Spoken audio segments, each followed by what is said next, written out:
Hey everybody, Danny and Tamika's Willing here, filming some kayfabe Jiu-Jitsu tricks and nonsense from an undisclosed bunker somewhere in central Minnesota. Hope everybody's still quarantining alright and not going too crazy.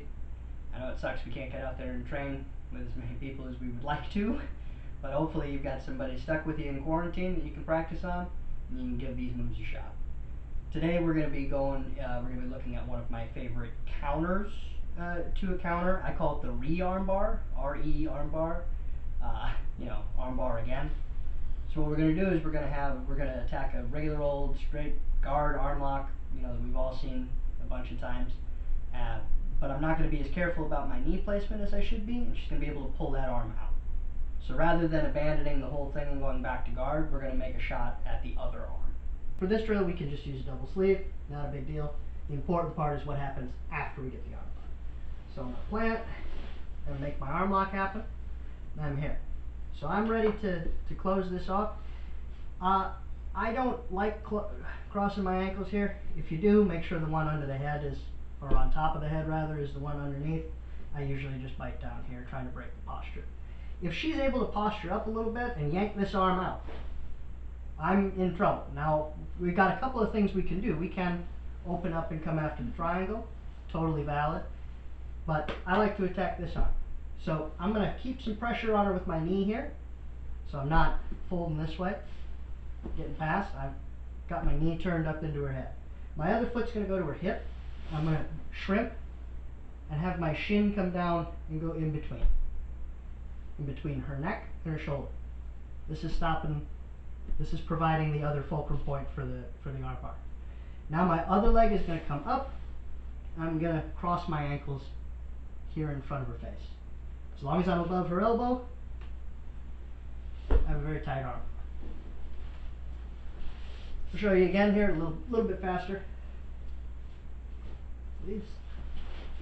Arm bar, fold it out, sneak into the arm lock.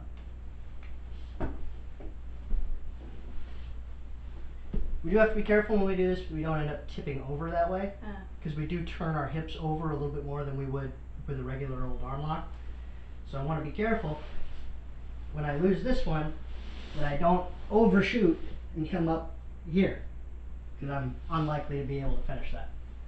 So what I want to do is hook and stomp back, putting my butt back on the ground on this side. Now I've got a straight arm again. Can attack the arm bar. Alright, so that's the Re-Armbar. I don't remember where I saw that the first time, but I thought it was really cool. And I stole it blatantly, and I've been using it ever since. I like it a lot, especially when people are putting a ton of pressure on you in that armbar, and then that arm just kind of flies out of there. We have that other attack that we can attack a little bit more of an upright person with. Drag them back down, hit that armbar. Beware of the sweep too. So when I put pressure to finish that arm lock, sometimes they start to tip over that way. That's okay, just let them, and you can finish from kind of a cross sides, more traditional armbar position. Actually, I'm going to put that in, so right here.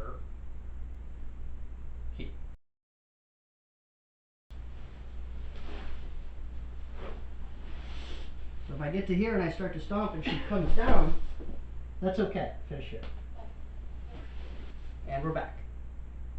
I'm sure it was cool. I'm sure it'll be great. Alright? Thank you guys for watching. Really appreciate it. I know it kind of sucks right now not being able to train as much as we want, but stay active however you can. Keep your head up. We'll get through this, and we'll be back on the mats before you know it.